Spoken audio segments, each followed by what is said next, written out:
Hello students, ഞാൻ ബബീഷ്. എൻ്റെ പേര് ബഹാവുദ്ദീൻ. ഞങ്ങൾ നിങ്ങളുടെ അക്കൗണ്ടൻസി ഫാക്കൾട്ടിയാണ്.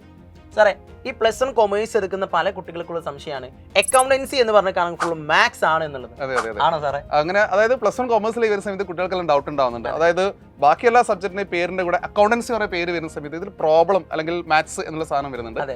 പക്ഷേ അക്കൗണ്ടൻസി പറയുന്നത് മാത്സ് ആയിട്ട് ബന്ധപ്പെട്ട സബ്ജക്റ്റ് അല്ല എന്നുള്ളതാണ്. കാരണം അതൊരു അക്കൗണ്ടിങ് വർക്കാണ്. മാത്സിലുള്ള അഡീഷനും സബ്സ്ട്രാക്ഷനും അതുപോലെ തന്നെ ഡിവിഷനും ഒക്കെ നമുക്ക് ഇങ്ങോട്ട് വേണം എന്ന് മാത്രമേ ഉള്ളൂ. ആൻഡ് മോർ ഓവർ നമുക്ക് കാൽക്കുലേറ്റർ യൂസ് ചെയ്യാം. തീർച്ചയായിട്ടും.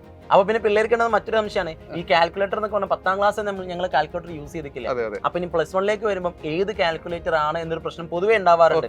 പൊതുവെ കമന്റ് ബോക്സിൽ സാർ സൈന്റിഫിക് വേണോ അല്ലെങ്കിൽ വേറെ ഏതെങ്കിലും വേണോ, അതിന് വേണ്ടി സാറിന് അഭിപ്രായം? തീർച്ചയായും നമുക്ക് അക്കൗണ്ടൻസി വരുന്ന സമയത്ത് ചില സ്കൂളുകളിൽ അക്കൗണ്ടൻസി വിത്ത് മാത്സ് ഉള്ള കുട്ടികളുണ്ടാവും, അതുപോലെ commerce with maths, commerce with computer application. അപ്പൊ മാത്സ് ഉള്ള കുട്ടികളാണെങ്കിൽ ആ ടീച്ചേഴ്സ് പറയും സയന്റിഫിക് വേണം, മാത്സിൽ വേണമെങ്കിൽ അപ്ലൈ ചെയ്യാലോ. നോർമലി അക്കൗണ്ടൻസി പേപ്പർ നിങ്ങൾ ക്ലാസ്സിൽ നിങ്ങൾ വർക്ക്ഔട്ട് ചെയ്യുമ്പോഴും നിങ്ങൾ എക്സാമിന് പോകുമ്പോഴും നോർമൽ കാൽക്കുലേഷൻ മാത്രം മതി. അതുകൊണ്ട് തന്നെയാണ് അക്കൗണ്ടൻസി അകത്ത് മാത്സിൽ എന്ന് പറയാൻ കാരണം. അപ്പം നമുക്ക് കൊമേഴ്സ് അല്ലെങ്കിൽ സൈലന്റ് കൊമേഴ്സിലൂടെ അക്കൗണ്ട്സ് നമ്മൾ പ്രിപ്പയർ ചെയ്യുന്ന സമയത്ത് അല്ലെങ്കിൽ ബാക്കിയുള്ള സബ്ജക്ട് വളരെ സിമ്പിളായി നമുക്ക് മുന്നോട്ട് പോകാൻ പറ്റും.